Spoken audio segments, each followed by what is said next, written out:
If you need help, then dial your operator. Have no fear, fellow citizens. The Mediator is here. Welcome back. Now it's time to get to the top 8 international headlines and developing news stories that made it this week. So let's waste no time. Let's get to it. Story number 1. Leadership plays a big part in how ordinary people become extraordinary citizens.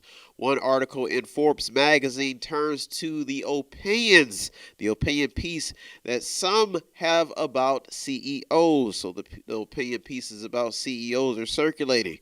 The piece is calling for a culture shift from being more profit-driven to a transition to being more impactful in a leading society. So basically, instead of being profit-driven, being more of an influence by leading society with your skills, knowledge, and etc. So that's why story number 1 is such a big story, because there's a lot of community with very, very smart and innovative thinkers, and that includes CEOs.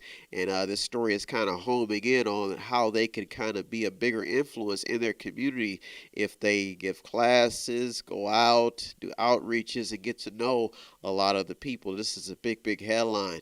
The FBI has opened up 300 domestic terrorist investigations due to riots, which have a lot to do with Antifa. Story number 2. Which presidential candidate is working the hardest? The Trump campaign has reportedly knocked on 1 million doors, while Biden has reportedly been idle. There have even been reports that Joe Biden may be senile, be losing his mind. That's another developing story. The centerpiece of the story is electability, and if COVID-19 has strategically placed each candidate out of presidential contention. So this is a big headline, as some people may just be even looking away from the both candidates and going to some, or probably if they're able to, write in a candidate. So this is one of those stories that really centers around the election. Another headline: President Trump could be losing ground in the next election due to COVID-19, according to a report by CNN. So there's a lot happening inside of story number 2 that keeps you grounded in what's actually happening in this as they try to get voters for these 2 candidates. Some people are losing faith in President Trump, depending on who you ask. But one teacher has said on the record that she has signed a death warrant by voting for President Trump. She made a statement in response to the president's handling of the coronavirus. The president remains on defense due to this virus, and it has caused him a lot of problems, especially after the country was seeing economic gains, and then they have to shift the attention on COVID-19, which is a big problem now for a lot of people, the world actually. Another headline: Biden says that he wants a debate, but it's now on Trump if it will happen. Story number 3. COVID-19 now leaves school boards, athletic departments, and parents with a tough decision to make. There are a number of doubts in the debate on what to do about schools and athletics, with the threat of COVID-19 still lingering. This is a big developing story that you have to keep an eye on. Another headline: UN Secretary General Antonio Guterres says the world is facing a generational catastrophic crisis because of what COVID-19 is doing to the school system. That's a big headline. That's a generational catastrophic crisis or a problem. So not only that, but it's a catastrophe. He's saying that it'll be a generational catastrophe because of what COVID-19 is doing to the school system. So those are some very scary words coming from the Secretary General. Another headline: Indiana, Kentucky, Mississippi, and Tennessee have all reportedly sent kids back to school, leaving parents timid and uncertain about what their decision. Some of them say they didn't have much of a choice. So this is another big headline that centers in around story number 3 about how COVID-19 is leaving a lot of people concerned about what to do, especially when kids have to be educated. Another headline that made it in: after a kid tested positive for COVID-19 at East High School in Youngstown, Ohio, parents are now even more concerned about the health of their children as the new school year is set to begin. That's kind of heartbreaking because, there's been a lot of recovery, so let's hope this kid recovers, and let's hope it doesn't stop the movement. I believe it was in the athletics department where this kid got diagnosed, because they have to get tested before they can be able to play sports. So that's why story number 3 just won't go away. Another headline: one report says that Colorado football players claim that their football department has been telling players not to report any COVID-19 symptoms. The story says that the athletic department and coaches have told players not to report COVID-19 at all. So this is another headline that kind of just really homes in on what is happening inside of this story number 3. It's a very, very interesting story because it is dealing with the reality on the ground and what people are going through to try to keep people active and keep their paycheck alive. This is very, very scary stuff, especially when it comes to kids, education, and college kids. Big story. The largest school district in Georgia has reported 260 employees who have tested positive for COVID-19, leaving a lot of people in limbo and very, very just cautious about what to do about reopening schools.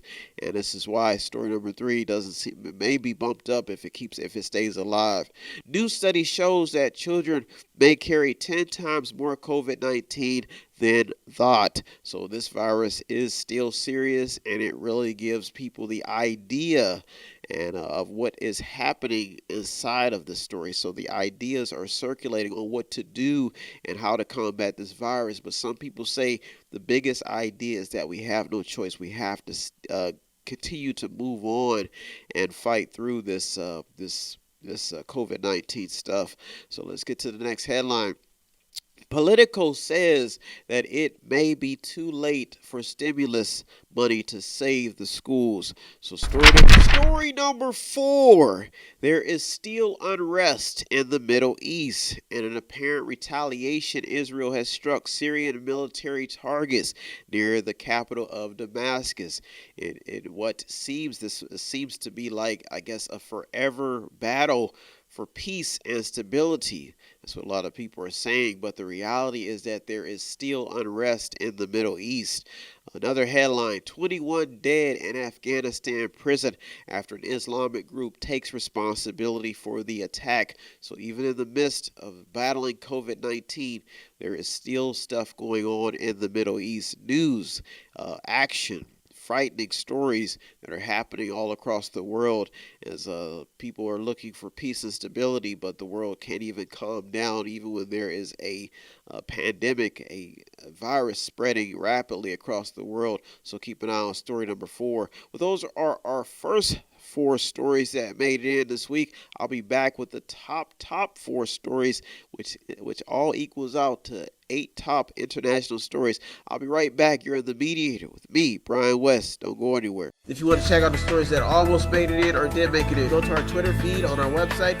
Check out everything. All of the sources are there. And go to the website. It's method8inc.com, method8inc.com, where you can buy something, click on something, watch something, read something, or just sponsor a program.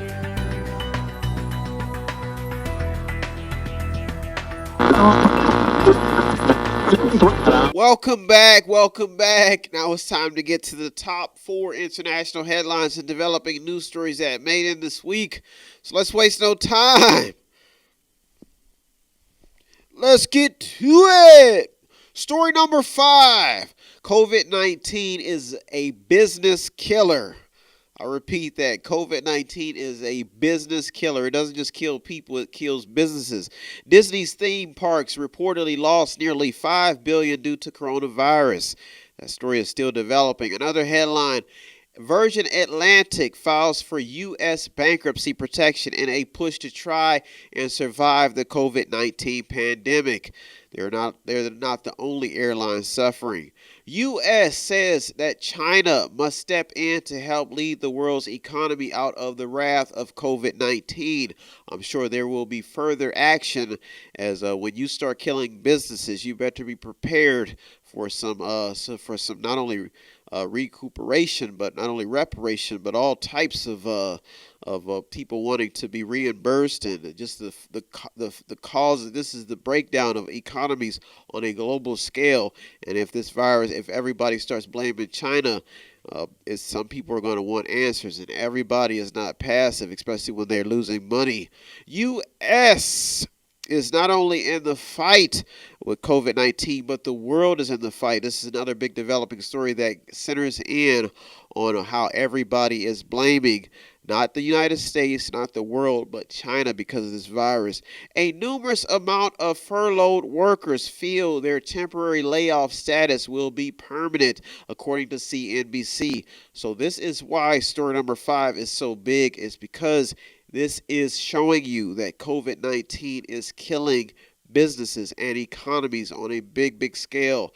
California and Vermont seem to be the states that have been hit the hardest economically by COVID-19. That's another developing story. As profits dwindle due to COVID-19, HSBC's profits are also taking a big hit. So this is even banks, creditors. This is why story number 5 is such a big headline. Restaurants are on the verge of closing as PPP loans dry up. Even the government has stepping in. This is why everybody has to be working, has to be thinking of ways to get over this virus and how to keep people finance and money inside of the economy to keep people afloat.